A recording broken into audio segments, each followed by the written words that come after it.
Friends, ఇప్పుడే అందిన వార్త. మున్సిపల్ ఎలక్షన్లు ముగిసిన వేళ బీఆర్ఎస్ మాజీ సీఎం కేసీఆర్ సైలెంట్గా ఆపరేషన్ అంటూ లేటెస్ట్ అప్డేట్ అయితే రావడం జరిగిందండి. సో ఆ వివరాలు ఏంటనేది కూడా వీడియోలో తెలుసుకుందాం. వీడియోని చివరి వరకు చూడండి, అర్థమవుతుంది. మొదటిసారి ఛానల్ వస్తే తప్పకుండా సబ్స్క్రైబ్ చేసుకొని చూస్తున్నారు కానీ లైక్ చేయడం మర్చిపోతున్నాం. వెంటనే లైక్ చేయండి. వీడియోలోకి అయితే వెళ్ళిపోదామండి.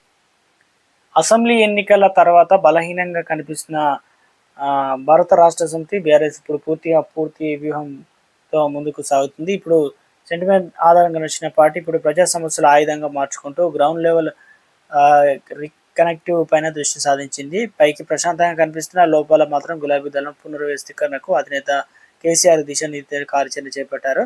సో ఇక జిల్లాల వైపు మళ్ళీ ఫోకస్ పార్టీని మళ్ళీ బలోపేతం చేయాలనే క్షేత్రస్థాయి నుంచి మొదలు పెట్టాలని నిర్ణయానికి బీఆర్ఎస్ వచ్చింది. అందుకే ఇప్పుడు హైదరాబాద్ రాజకీయాలకు పరిమితం కాకుండా జిల్లాలపైన ఫోకస్ పెంచుతుంది.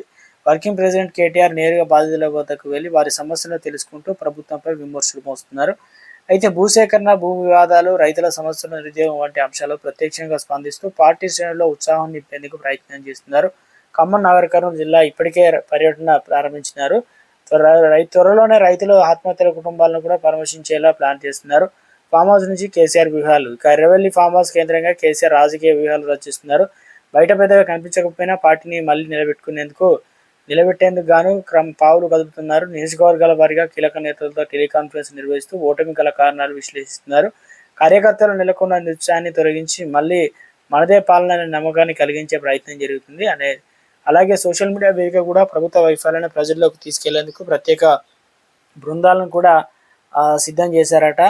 అయితే ఇక ముఖ్యంగా ఫిరాయింపుల మధ్య కొత్త టీం పార్టీ నుంచి కొందరు నేతలు వెళ్ళిపోతున్నా కేసీఆర్ మాత్రం తొందరపడడం లేదు. పార్టీ మారే వారిని ఆపేందుకంటే మిగిలిన నిబద్ధత గల నాయకులతో బలమైన బృందాన్ని నిర్మించగల దిశగా అడుగులు అయితే వేస్తున్నారు. ద్వితీయ శ్రేణి నాయకత్వాన్ని ప్రాధాన్యత ఇస్తూ ప్రతి మండలానికి ఇన్ఛార్జ్లు నియమించాలన్న ఆలోచనలు అయితే ఉన్నారు. రాబోయే స్థానిక సంస్థల ఎన్నికల్లోనూ కోసం ఇప్పటి నుంచే క్యాడర్ను సిద్ధం చేస్తున్నారు. ఇక ముఖ్యంగా సెంటిమెంట్ నుంచి సమస్యల దిశగా గతంలో తెలంగాణ సెంటిమెంట్పై ఆధారపడి విజయాలు సాధించిన బీఆర్ఎస్ ఇప్పుడు పూర్తిగా ప్రజా సమస్యపై దృష్టి మళ్లిస్తుంది.